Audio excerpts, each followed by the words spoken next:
Hi, I'm Janet, and this is the follow-up video that I said I would present during the outdoor yoga Ayurvedic practice we did the other day.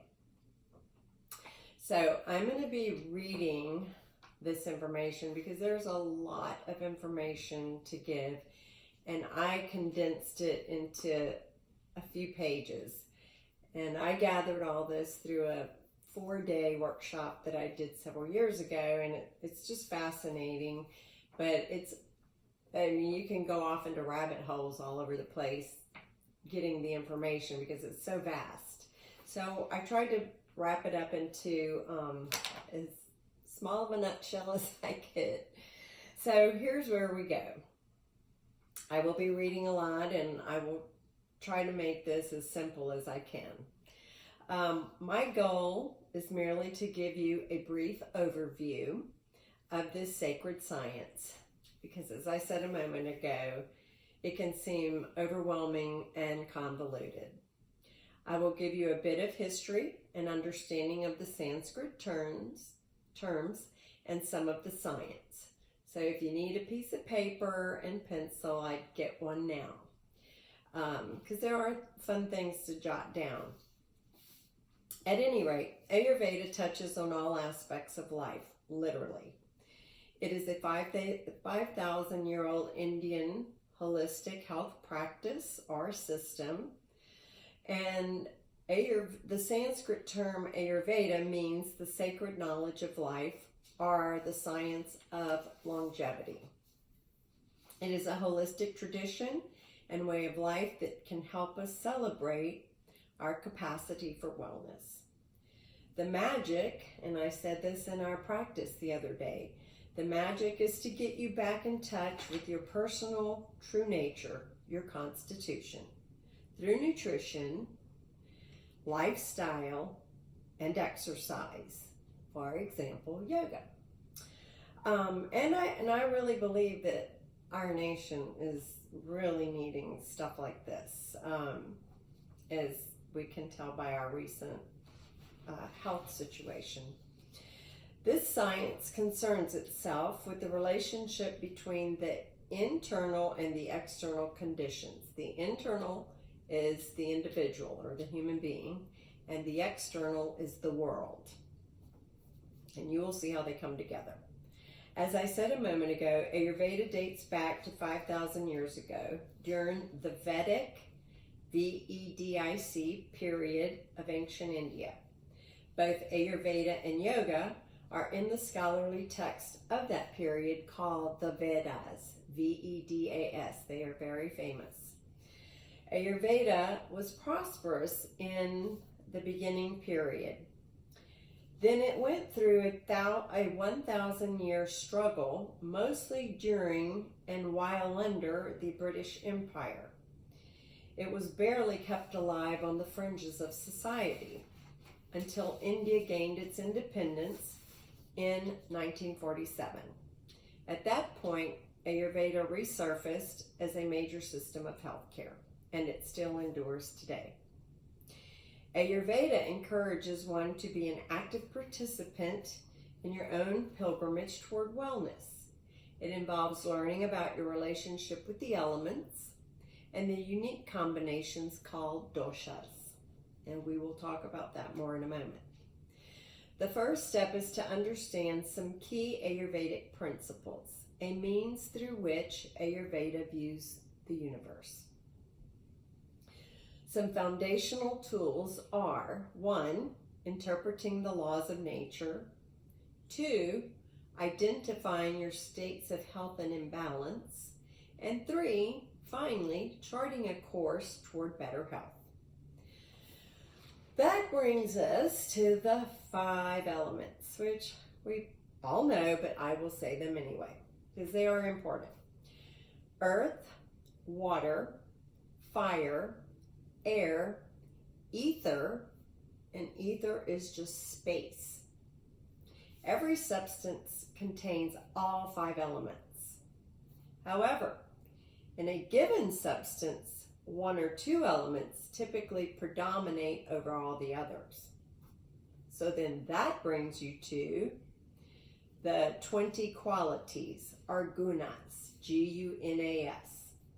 They describe every substance or experience. They are organized in 10 pairs of opposites. So this is important. And I wrote it rather large, and I'm going to hold it up and turn and read it out loud, and maybe you can see. So the gunas are heavy, light, slow and dull, sharp and penetrating, cold, hot, oily, dry, smooth, rough, dense, liquid, soft, hard, stable, mobile, gross, subtle, cloudy and sticky, and clear. The gunas are essential to understanding Ayurveda principles that, listen closely, like increases like and opposites balance. Then there are the 3 doshas, or bodily humors, also referred to as fluctuations. And they are vata, V-A-T-A, pitta, P-I-T-T-A, and kapha. The doshas are combinations, combinations of them are identified in seasons, climates, landscapes, plants, animals, and activities. Literally, as I said earlier, everything. Each dosha embodies a combination of elements and qualities, the gunas, to create a functional entity, an energetic force of nature. All 3 doshas are present in everyone, but the ratio varies a great deal from person to person. So here is an overview. And again, I'm going to turn to read this.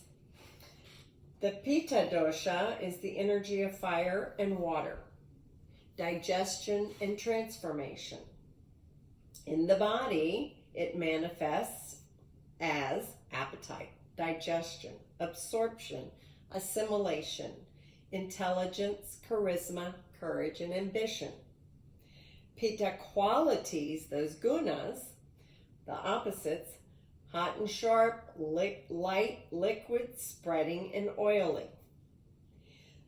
The pitta imbalances are acid. So if you're having the imbalance of that particular dosha, it'll manifest as acid indigestion, acne, bloodshot eyes, agitation, or short temper. It can also be jealousy and obsession with perfection. Some others are sharp hunger, migraines, loose stools, and bleeding disorders. And that's just a few, too. Now, vata, V-A-T-A, that energy is of air and ether, movement, impulse, creativity, and connection. In the body, it comes out as breathing, heart pulse, muscle movement, nerve impulses, sensory perception, communication, the ability to experience flexibility, joy, and expansive consciousness. The guna qualities for vata are dry, light, cold, rough, subtle, mobile, and clear. When you have the imbalances of vata, you may have insomnia, restlessness, or anxiousness. It can also mean low back pain, hip tension, gas, or constipation and feeling cold. Some others are poor circulation, cracking joints, dry skin, and tremors. And then kapha dosha is the energy of water and earth, structure and cohesiveness, grounding and stability. In the body, it comes out as nourishment, growth, lubrication, regeneration, fluid balance, fat regulation, strength, stamina, memory, compassion, and contentment. Kapha qualities, or the gunas, are heavy, slow, cool, oily, smooth, and dense, soft, stable, gross, cloudy, sticky. Kapha imbalances manifest in congestion, weight gain, water retention, lack of motivation, foggy thinking, sluggishness, and feeling possessive and stubborn, and formation of masses and tumors. So just on a quick question, doesn't that sort of seem like a winter combination? So remember, the seasons are compatible with all of this as well. So each of us has combinations of all three doshas in our bodies at any given time. There is a combination we're born with, which is our constitution, or in Sanskrit it's called prakriti. If doshas accumulate beyond healthy limits, they can wreak havoc on our health. There is an old saying in Ayurveda that disease is the enemy of stagnation. And here is where an important concept comes into play. So your Ayurveda works with prevention in medicine, and our American version deals with waiting till we have disease and we heal the disease. So they are very different in that regard. Ayurveda really encourages movement, and it teaches how to manage your constitution with diet and food combinations. It encourages daily routines or herbal support. There are also great therapies to assist your Ayurvedic lifestyle, one of which we used in our yoga practice the other day, which is palming. That soothes the optic nerve, and it enhances your preparation for sleep. Also, there's dry brushing, there's Ayurvedic massage that is a calming massage, and oiling. There are some banyan botanical oils that are fabulous, and they are combinations of oil to help calm the dosha issues. And then lemon water. All of these actions help to keep our immune system healthy and to keep us disease-free. Hence the Ayurvedic yoga practice we videoed the other day for cleansing our lymphatic system, because that's where our toxins build up and we have to eliminate to keep it cleansed and free of toxins. There are other yoga practices that support Ayurveda besides the one I taught. In summation, I hope anyone who viewed this video finds it intriguing and leads you to explore the universe of Ayurveda. You can Google it and find out and fill out an Ayurvedic profile to help you discover your dosha and any other questions you may have. Thank you for your time and your attention. Namaste.